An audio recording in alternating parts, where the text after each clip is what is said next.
라쇼몽은 1950년 만든 영화로 일본을 대표하는 영화 감독인 구로사와 아키라의 대표작 중 하나입니다. 1951년 베니스 국제영화제 황금 사자상을 수상한 흑백 영화로 현재까지도 많이 회자되는 영화인데요. 이 영화는 20세기 일본 작가 아쿠타카와 류노스케의 작품 덤불 속을 원작으로 삼고 있습니다. 재밌는 점이 있다면 아쿠타카와 류노스케의 작품 중 라쇼몽도 있지만 이 영화와는 다른 내용이라는 점입니다. 소설은 전란으로 인해 인류애를 이미 상실한 상태에서 극도의 이기심만 존재하는 세상을 그리고 있다면 이 영화는 거기서 조금 더 나아가 이기심과 인간다움에 대한 고뇌를 그려냅니다. 라쇼몽은 한자어로는 나생문인데 일본 고대 헤이조교와 헤이안교에 실제로 존재했던 문입니다. 라조몬이라고 원래 불렸으나 후대에 가서는 라쇼몽이라는 명칭으로 더 많이 불렸다고 하는데요. 동명의 소설에서는 헤이안 왕조 말기 이미 폐허가 된 라쇼몽 아래에서 벌어지는 일을 담고 있습니다. 이 영화에서도 현재 시점은 폐허가 된 라쇼몽을 배경으로 삼고 있어요. 영화 속에서 무사와 무사의 아내 이름은 언급되지 않지만 유노스케의 글에 언급된 이름은 각각 타케히로, 마사코입니다. 폭우가 내리는 날 라쇼몽 문탁에서는 재판에 참석했던 승려와 나무꾼이 앉아 모르겠어 라는 말만 반복합니다. 그때 한 남자가 비를 피해 라쇼몽으로 오고 그 사람은 두 사람이 무엇을 말하는지 궁금해합니다. 재난이 끊이지 않는 해이안 말기에 사람이 사람을 죽인 일 따위는 별거 아니라고 남자가 말하자 승려와 나무꾼은 그럼에도 이 이야기는 유상하다며 들어보라고 합니다. 나무꾼은 사흘 전 나무를 하러 숲에 갔다가 우연히 한 무사의 시체를 발견하고 그걸 관청에 신고합니다. 사흘 뒤 재판장에서 나무꾼은 자신이 여성의 모자, 무사의 모자, 밧줄, 부적 상자, 무사의 시체를 각각 봤다고 증언합니다. 이후 승려가 나와 자신은 살해된 무사를 본 적 있다며 모자를 쓴 여인이 말을 타고 있었고 그 옆에 무장한 무사를 보았다고 증언합니다. 재판장에는 도적 타지오 마루가 끌려옵니다. 타지오 마루는 강가에서 무사의 무기들을 가지고 있었고 낙마 사고로 인해 끙끙 앓고 있었는데요. 타지오 마루에게 영 긍정적인 감정을 가지고 있지 않았던 한 사람이 그를 데려오고 타지오 마루는 자신의 이야기를 하기 시작합니다. 타지오 마루의 말. 타지오 마루는 사흘 전 오후 낮잠을 자다가 무사 옆에 있던 부인 마사코의 미모에 반해 그녀에게 흑심을 품고 따라갑니다. 타지오 마루는 무사에게 자신이 산 유적지에서 근사한 칼을 얻었다며 꼬시고 무사는 그에 혹해 부인을 강가에 두고서 타지오 마루를 따라갑니다. 하지만 당연히 그런 유적지는 없었고 타지오 마루는 무사를 꽁꽁 묶은 다음 희롱하며 그의 부인을 데리고 옵니다. 타지오 마루는 마사코에게 남편이 아프다고 말하지만 거짓말이었고 무사 앞에서 부인을 겁탈합니다. 마사코는 밧줄에 묶인 남편을 보고 놀라 단도를 뽑아 타지오 마루를 공격하지만 그녀의 공격적인 모습에 타지오 마루는 즐거워하고 결국 그녀는 겁탈당하고 맙니다. 그런데 마사코는 타치오 마루에게 처음에는 저항하다가 칼을 내려놓고 사랑을 나눈 뒤 타치오 마루에게 두 남자 중 하나가 죽어야 한다고 주장합니다. 그녀는 자신의 치부를 아는 두 남자가 있는 것은 견딜 수 없다며 둘 중에서 살아남는 남자와 가겠다고 선언하죠. 그리하여 타치오 마루는 무사 타케히로와 맹렬히 싸우고 결국 무사는 사망합니다. 그가 돌아봤을 때 여인은 이미 없고 그는 무사히 물품을 챙겨 떠납니다. 무사히 검은 술과 바꿔 먹었다고 말하며 여인의 단도는 어디로 갔는지 잘 모르겠다고 그는 증언합니다.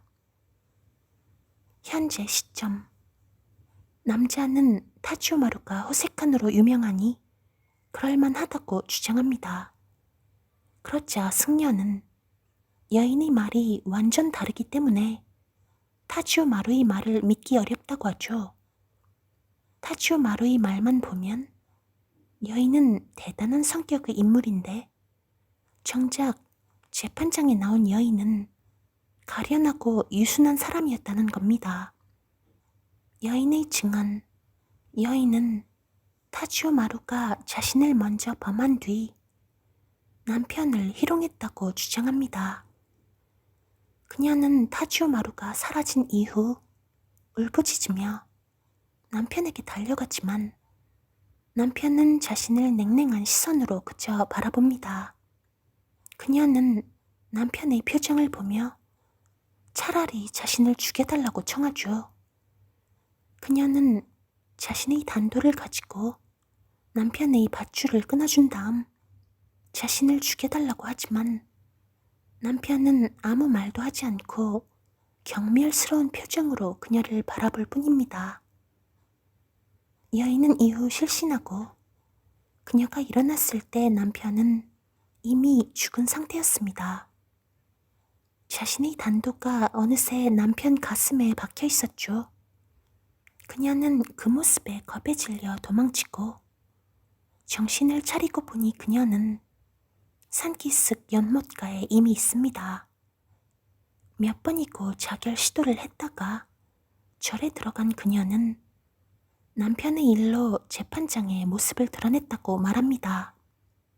그녀는 저같이 가련하고 의지할 곳 하나 없는 여인은 어찌해야 하나요? 라고 말하며 울부짖습니다. 현재 시점. 이제는 남자도 슬슬 헷갈립니다. 승려와 나무꾼은 죽은 남자의 이야기도 들어야 한다고 말합니다. 무당을 불러 죽은 남자의 이야기를 들었다는 것이죠. 죽은 무사의 증언. 무사는 도적이 아내를 범했고 자신은 아내를 달래고자 했다고 합니다. 교활한 도적은 아내를 능멸했는데 놀랍게도 아내는 자신에게 한 번도 보여준 적 없는 황홀한 표정을 지어 보입니다. 그녀는 도적에게 자신을 어디든 데려가 달라고 하며 남편을 죽여달라고 부탁합니다. 도적은 처음에 남편에게 아내를 어떻게 죽여줄까 살려줄까 라고 묻고 계속 사내에게 묻는 사이 정신을 차린 마사코는 도망쳐버립니다. 도적은 그녀를 쫓아갑니다. 얼마 후 도적 혼자 돌아와 그는 마사코를 놓쳤다고 하며 무사히 밧줄을 끊어주고 떠납니다. 무사는 고요한 숲을 속 울부짖는 소리를 듣고 절규하며 부인의 단도를 스스로 꽂아 자결합니다. 자신이 정신을 잃어갈 즈음 누군가 다가와 단도를 뽑아갔다고 그는 증언하며 부인에 대한 분노를 쏟아냅니다. 현재 나무꾼은 세 사람 전부 다 거짓말을 했다고 합니다. 그 말의 남자는 어째 나무꾼이 실제로 목격한 것처럼 말하는 게 이상하다며 그에게 캐묻습니다. 사실 나무꾼은 우연히 세 사람의 모습을 목격했는데 일에 끼는 게 싫어서 재판장에서 솔직하게 말하지 않은 것이었습니다. 나무꾼의 목격담. 나무꾼은 세 사람의 모습을 우연히 숲을 속에서 목격합니다. 타치오 마루는 마사코에게 자신의 아내가 되어달라고 무릎을 꿇고 애걸복걸합니다. 그러며 여인이 거절하면 죽여버리겠다고 협박합니다. 여인은 거절하고 자신이 어찌 그걸 결정하겠냐며 단도를 꺼내 남편의 끈을 풀어줍니다. 그런데 정작 남편은 그녀에게 어째서 수치스러운 삶을 계속 살고 있냐며 어서 자결하라고 말하고 여인 하나 때문에 죽을 생각이 없다는 말을 합니다. 도적이 이 상태를 보며 어이없어하고 여인은 자결을 종용하는 남편의 모습에 울부짖죠. 남편은 여인이란 나약하다며 비꼬고 도적도 여인이 원래 그렇다고 말하자 화가 난 마사코는 벌떡 일어나 깔깔 비웃으며 두 사람 모두 남자 자격이 없다고 말합니다. 그녀는 사내라면 여인을 위해 목숨 걸고 싸워 쟁취할 줄 알아야 한다고 외치며 비겁한 남편도 별거 아니고 애걸복걸 좀 하는 줄 알았던 도적도 별거 아니라고 합니다. 남자 자격도 없다는 말에 두 사람은 흠칫하고 그녀의 비웃음에 둘은 결국 싸움을 시작하지만 무사의 표현과 달리 전혀 명예롭지도 않고 도적의 표현과 달리 전혀 쟁쟁하지도 않은 우스꽝스러운 싸움의 현장일 뿐이었습니다. 심지어 무사는 죽을 위기에 처하자 자신은 죽기 싫다고 빌기까지 합니다. 도적은 결국 무사를 살해하고 여인에게 다가가지만 마사코는 현장을 모두 본 뒤 도망칩니다. 힘이 빠진 타치오 마루는 마사코를 더 쫓지 못하고 쓰러지고 그러다 그는 정신을 차린 뒤 혼비백산 상태로 현장을 떠납니다. 현재 다 들은 승려는 경악하고 남자는 나무꾼의 말도 별로 진실성이 없다고 하죠. 그때 아이의 울음소리가 들립니다. 남자는 아이를 감싼 옷을 보고 그걸 훔쳐가려고 하고 나무꾼은 그를 말립니다. 그러자 남자는 나무꾼도 별로 당당할 것 없다며 나무꾼의 이야기에서 단도의 행방이 안 나왔다는 점을 지적하며 그걸 훔친 주제에 누굴 도둑이라 욕하냐고 말합니다. 결국 나무꾼은 남자를 놓아주고 승려는 모든 것을 본 뒤 인간에 대한 불신을 가지게 됩니다. 아이의 울음은 멈추지 않고 아이를 안은 채 있는 승려를 조용히 보던 나무꾼은 자신이 아이를 데려가서 잘 키우겠다고 합니다.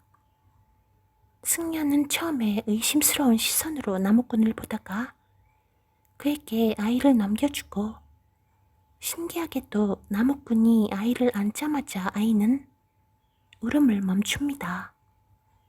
둘은 인사를 나누고 나무꾼은 아이를 안고서 미소를 지으며 떠나고 카메라는 다시 시작처럼 라쇼몽의 현판을 비춥니다. 그래서 이 이야기는 뭘까? 이 이야기는 최소 3개의 시간대를 두고 진행됩니다. 그리고 이 사건의 주동 인물들 모두 자신의 유리하게 증언을 하여 이야기가 미스터리로 흘러가죠. 그것을 모두 목격한 나무꾼조차도 자신의 이기적인 욕심이 작용해서 진실을 재판정에서 밝히지 않습니다. 각 사람들의 자존심이 드러난 부분들은 다음과 같습니다. 1. 나무꾼. 사건을 다 목격했지만 증언하지 않음. 진주가 박힌 단도가 눈에 들어와 몰래 가져갔지만 밝히지 않음. 2. 도적 타치오 마루. 자신이 한 일을 영웅담처럼 떠벌리기 위해 중간중간 자신의 행보를 부풀려 서술. 여인에 대한 자신의 욕망이 사실은 그냥 추잡한 수준인데도 여인의 공격적인 면모에 반할 수밖에 없었다 식으로 서술을 한다든지, 무사와의 싸움이 멋있는 싸움이었으며 자신과 그 정도로 싸운 인물은 그 무사뿐이라는 말도 함. 자신이 지쳐 여인을 따라가지도 못했으면서 자존심 때문에 사실 별 여자 아니었다 식으로 서술함. 3. 마사코, 자신을 가련한 해이한 여인으로 묘사함. 자신이 두 사람의 싸움을 부추긴 부분은 완전히 제외하고 서술하며 남편의 냉랭한 눈빛을 최대한 강조함. 자신은 정조를 강제로 잃은 여인이며 남편에게 버림받아 비극적인 삶을 살게 되었다는 점을 최대한 강조. 4. 타케히로, 자신의 비겁한 모든 부분을 전부 다 제외하고 진술함. 부인이 자신을 버린 것이라고 사실상 주장하지만 나무꾼의 말에 따르면 정확히 반대.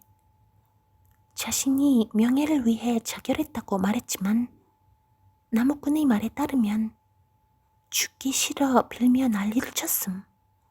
결국 이들은 모두 자신의 자존심과 세간의 보이는 눈을 위해 최대한 자신에게 유리하게 말한 셈입니다. 초반에는 평범한 사람 일에 불과해 보이던 나무꾼조차도 자신의 불리한 점을 말하지 않으려고 했고요. 그러니 이 영화는 유리해 보이는 진실을 말하는 사람들의 모습을 담아냈다고 볼 수 있겠습니다. 이 모습을 신랄하게 비꼬는 인물인 무명의 남성은 당신들도 이기적이지 않으면 여기서 살기 어려울걸? 이라고 당당하게 말하며 갓난아기를 감싼 옷을 훔쳐가죠.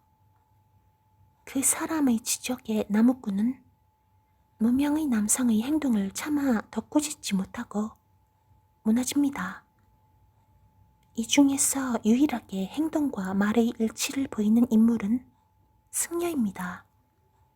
승려는 인간이 인간에 대한 신뢰를 잃으면 그것이 곧 지옥이 아니겠냐고 말합니다. 전쟁과 재난이 일상이 된 시점에서 남자는 자신의 이기적 행보에 대한 일련의 부끄러움도 드러내지 않습니다. 승려의 말을 별거 아닌 것으로 취급하고 그는 나무꾼의 이중적인 모습을 비꼴 뿐입니다. 나무꾼은 자신의 이기적 행보에 대한 최소한의 수치심은 품고 있는 인간입니다. 그는 이러면 안 되는데 라는 감각은 살아있죠. 어떻게 보면 가장 현실적인 인간상이 나무꾼이 아닐까 싶습니다. 이 영화는 비겁한 사람들의 거짓말과 인간의 이기심에 대한 질문을 던집니다. 진실은 도대체 뭘까요? 영화를 보고 나면 나무꾼이 보고 들었다는 현장도 사실 썩 믿음직하지 않아 보입니다. 물론 무사, 도적, 여인의 증언보다야 더 신빙성이 있게 들리지만요. 거짓말이 난무하는 세상과 그 속에서 자신의 생존만을 챙기는 이기적이고 솔직한 사람들의 공존, 이기심과 도덕 사이에서 갈등하는 사람들과 어떻게는 인간적인 세상을 지키고자 하는 인물들 간의 이야기가 한 작품 내에서 두 가지 시간대에 걸쳐 존재하고 있습니다. 그렇다면 감독은 도대체 인간에 대해 어떻게 보고자 한 것일까요? 이 영화는 류너스케의 작품 라쇼몬과 덤불 속에서를 합친 줄거리를 가지고 있습니다. 세 사람의 이야기는 덤불 속에서의 이야기이고 라쇼몽에서 벌어지는 사건은 라쇼몽의 줄거리를 떠올리게 합니다. 하지만 감독은 라쇼몽 부분에서는 다른 이야기를 전개하면서 자신의 주제의식을 드러냅니다. 원래 리노스케이 라쇼몽은 시체의 머리카락을 뽑는 노파와 그런 노파의 모습을 보며 이기적인 욕심을 숨기지 않게 된 한 남자의 이야기를 담고 있습니다. 남자는 먹고 살기 위해서는 죄악도 용서받을 수 있다고 생각하게 되며 노파의 옷을 벗겨 도망칩니다. 불가피한 악을 씁쓸하게 다루고 있는 소설과 달리 이 영화의 결말부는 그렇지 않습니다. 먹고 살기 위해 갓난아기의 옷도 훔치는 남자가 등장하긴 하지만 나무꾼은 자신에게 6명의 아이가 있음에도 불구하고 이 어린 아이를 거둡니다. 승려는 그의 모습을 보며 자신이 인류에 대한 믿음을 상실하려고 했었다며 미소를 지으며 나무꾼은 좋은 사람이라고 말하죠. 감독은 인간의 이기심을 다루면서도 그럼에도 불구하고 위기 속에서 비틀거리지만 살아있는 인간적인 면모를 부정하지 않습니다. 폐허가 되어 악을 범하는 현장이 돼버린 수도의 문이 동시에 따스한 인류의 현장이 될 수도 있습니다. 감독은 유노스케와 달리 인간의 이중적 부분을 좀 더 다뤄냅니다. 인간은 작품 속 나무꾼 같은 존재라는 겁니다. 괜히 영화사에서 중요한 작품이라고 하는 영화가 아니라는 것을 보고 나서 바로 깨달았어요. 정말 멋있는 영화입니다. 최근 일본 영화계의 절망적인 사실을 보고 나면 어떻게 같은 나라 영화에서 이런 차이가 나올 수 있나 라는 생각이 들 지경입니다. 구로사와 아키라 감독의 다른 영화들도 보고 싶어졌습니다. 오랜만에 리뷰를 써봤는데요. 다음에 또 기회가 닿는다면 또 리뷰를 쓰러 돌아올게요. 라쇼몽에는 3이라는 숫자가 자주 등장한다. 나생문 앞에 모인 3사람, 법정에서 증언하게 된 3사람, 사흘 전 살인사건. 라쇼몽은 어떤 진실도 확정짓지 못하는 공허함을 향해 달려간다. 한 사무라이가 죽임을 당했지만 그와 대결을 펼친 산적의 말도 사무라이 아내의 말도 무당의 몸을 빌려 자기 죽음을 증언하는 사무라이의 말도 모두 진실을 확정하지 못한다. 이 영화로 인해 파생된 라쇼몽 효과라는 표현처럼 하나의 사건을 둘러싸고 사람들은 모두 자기가 기억하는 것만 말하려고 한다. 그러나 이 작품을 보면서 진리의 상대성을 강조하는 영화라거나 포스트 모던의 효시와도 같은 작품이라는 식으로 해석해서는 곤란하다. 3사람의 증언이 엇갈리기는 하지만 그들의 증언은 단순히 자기 합리화에 빠진 것이 아니다.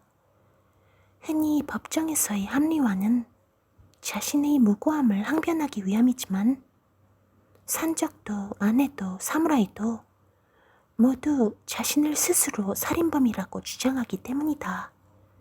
이들은 내가 살인범이라고 말하기 위해 법정에 선다. 덕분에 이 작품은 살인범이 누구일까를 찾는 장르적 규범을 넘어 저들이 자신을 살인범이라고 주장하는 이유를 숙고하게 한다. 그렇다고 해도 이들이 살인자란 죄명을 자청하는 것은 참으로 아이러니하다. 영화의 배경인 헤이안 시대는 기근과 전쟁으로 하루가 멀다 하고 나생문 앞에 시체가 쌓였던 시대다.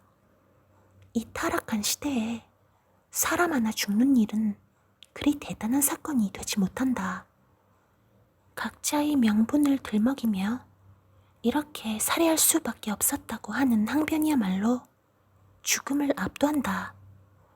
라쇼몽은 관아에서 벌어진 법정을 세상을 향한 심판대로 확장해 간다.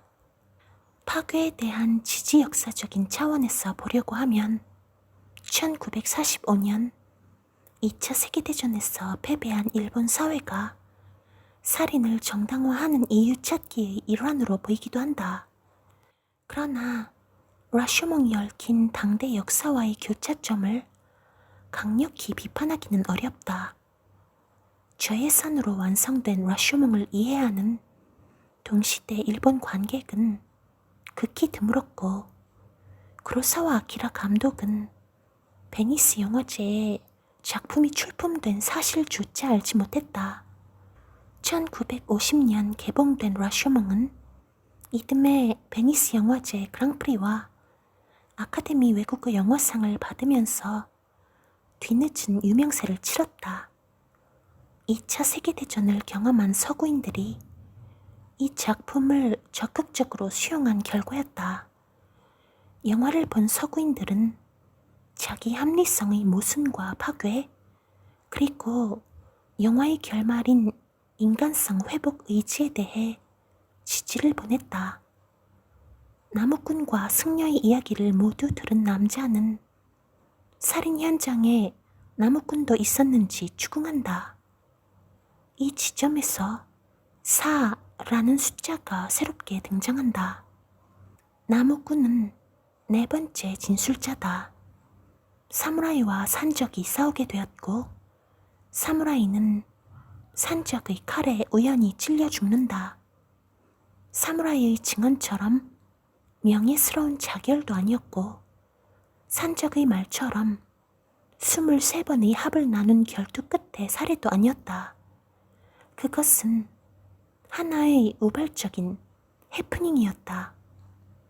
그러나 나무꾼의 말은 신뢰를 얻지 못한다. 왜냐하면 그가 현장에 있던 값비싼 단도를 훔쳤기 때문이다. 나무꾼은 이 사실을 숨기기 위해 단도의 존재 여부를 두고 거짓말을 한다. 영화 말미에는 나생문 뒤편에서 버려진 아이가 등장한다. 아이를 발견한 남자는 아이의 옷가지와 이부자리를 빼앗는다. 나무꾼은 그 행위가 파렴치하다고 지적하지만 남자는 당신 역시 거짓말쟁이이자 단도를 훔친 도둑이라며 나을 것 없는 인간임을 환기한다. 나생문 앞에서 관념적인 윤리성을 획득하고 있는 인간은 없다. 그러나 남자가 떠난 후 나무꾼은 버려진 아이를 거둔다. 이 행동을 목격한 승려는 인간을 향한 신뢰를 회복했다고 말한다. 숫자 4의 중요성은 여기에 있다. 우리는 세 사람 위에 덧붙여진 나무꾼의 네 번째 객관적 진술조차 신뢰하기 어려운 시대를 살고 있다. 그러나 나생문에는 타락한 3명의 어른만 있는 것이 아니라 새로운 시대를 살아야 할 네 번째 인간, 즉 아이가 있다. 양심의 가책을 느낀 네 번째 증인 나무꾼은 아이를 돌보겠다고 다짐한다. 그것은 자기의 잘못을 인정하는 행동과 결단이다. 나생문의 앞쪽은 시체가 쌓이는 죽음의 공간이지만 뒤편에서 내다보면 살기 위해 애쓰는 인간의 삶이 있다. 그 중에는 거짓말하는 인간, 자기 합리화에 빠진 인간이 즐비하지만 한편으로 회심하는 인간, 살아내려고 견디는 인간도 있다. 구로사와 아키라는 살다 라는 동사를 강조하면서 끝내 인간성을 포기하지 말아야 한다고 말한다. 그것이 환상 속의 믿음이라고 할지라도 이 환상만이 우리를 구원할 수 있기 때문이다.